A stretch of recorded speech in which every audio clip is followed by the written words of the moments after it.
Hi, I'm John. I'm a Saracen. And I'm Lena. We're here to talk about how humans would adapt to other environments outside of Earth.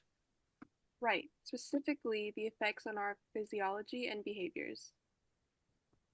When we think about the human body in space, gravity or the lack of it plays a huge role in reshaping how our systems function. In what ways can gravity affect human physiology? According to our sources, human life support systems have to compensate for the fact that without gravity, body fluids shift upwards, which can cause facial puffiness, pressure in the head, and even changes to vision. Yeah, so that's very interesting. But it goes even deeper than that.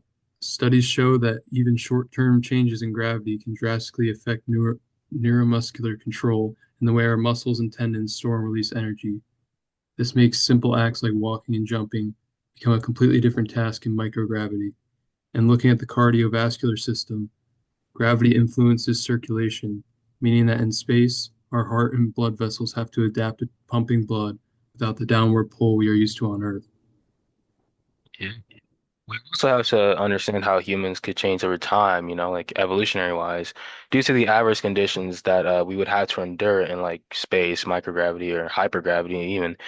It's easy to say we'd all just have to rely on our technology and we wouldn't really change that much, but since we don't have hundreds of thousands of years to wait, this is kind of all just like a rundown of what our descendants would look like if we were to not rely on technology and if we were to survive that long. Yeah, we already talked about how gravity would play a role. But as of now, the only places humans have lived consistently in low gravity is outside of Earth is the International Space Station, the ISS. So I'm pretty sure we all know that humans get taller while in space. So this is due to our spinal disc lengthening, this in the absence of gravity. Because, they don't have to push up against gravity, so now they can just like space out. But this is just short term. It doesn't really last very long because as soon as you get back to Earth, gravity, is gonna squish your spine back down to how it normally is. However, if we were to examine how this change would like affect humans over 1,000 years, we might just see that the average height of humans is probably gonna be like an inch or two higher than it used to be. I mean that may sound like a good thing, but there will be downsides, like less bone density, because in microgravity you don't have to exert as much force to move, so your bones won't be as strong. It'll basically just make us less agile and strong in general. Um, but yeah, humans would basically become taller, but also weaker if we were to live with zero gravity. But it's also important to note that it's not just our bones that are affecting gravity, as John said, but yeah, our circulatory system, basically our blood as well. How so? So our hearts are basically muscles, and because they're muscles, they're affected by gravity. So your hearts are constantly pumping blood down to our feet and back up towards our brains. And to pump blood towards our brains, you'd have to work against gravity. And because the main purpose of our muscles is to allow us to resist gravity, the absence or increase of our usual gravity, I'm saying gravity a lot, would probably take a toll on our cardiac health.